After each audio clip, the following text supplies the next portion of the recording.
Hi everybody, I wanted to make this little video for you when I found out about the legend of Saint Euphemia yesterday as I was climbing up this tower you see behind me.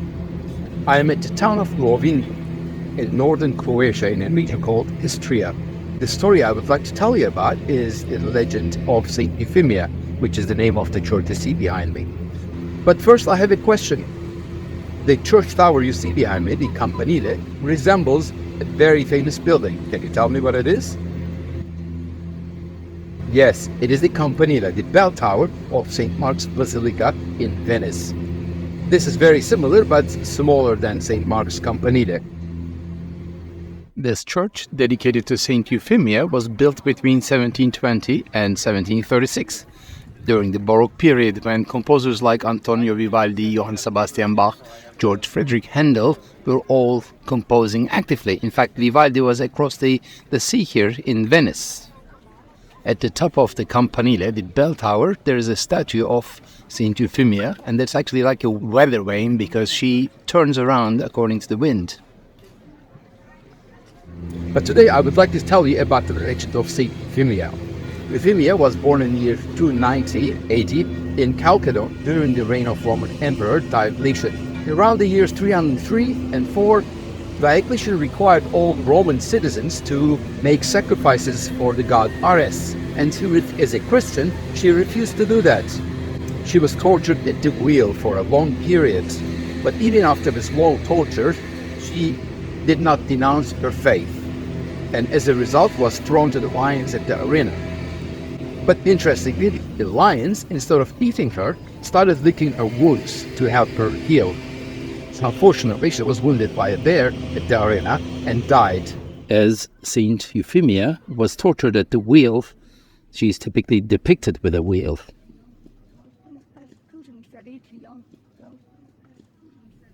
Her remains were then placed in a sarcophagus, and this sarcophagus, became a major place of pilgrimage for centuries. Okay, so far it's not very interesting. But according to legends, after the year 800, this sarcophagus made of stone, displayed here at the church, ended up floating from Chalcedon all the way to the northern Adriatic, where I am, in the town of Rovinj. Here it was found by a shepherd boy who, with the help of 2 lances, actually managed to go up the hill you see behind me. Therefore the church of Saint Euphemia. But what I found interesting was about Chalcedon, or Chalcedon. Chalcedon was an ancient city located across the Bosphorus, across the city of Byzantium, later as known as Constantinople, and even later Istanbul, the city of Istanbul where I was born. In fact, the sarcophagus was removed from Chalcedon to Constantinople during the Persian attacks, and according to the historical sources, majority of Saint Euphemia's remains actually remain at the Church of Saint George in Istanbul today.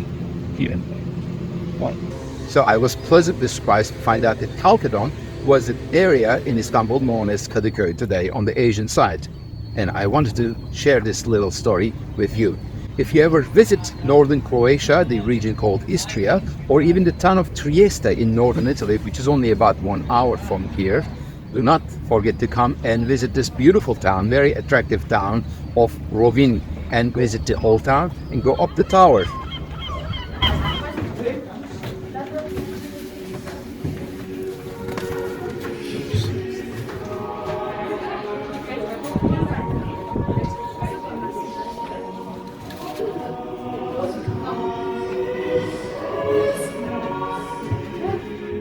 high, but it's also on a hill. There's feet. Yeah, you'll have to close your ears. You're gonna select it.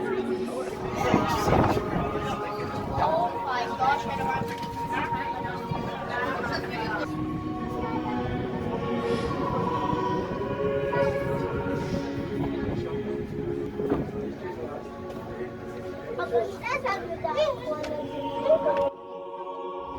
Thank you for joining me at this cultural journey. If you would like to follow HitTheRoad, you could do so by inserting an email address into the pop-up window at my blog page, HitTheRoad.world. And you could support our project by going to patreon.com and writing in HitTheRoad Cultural Journeys. Thank you very much for joining me. It's another cultural journey. Till next time. Wonderful.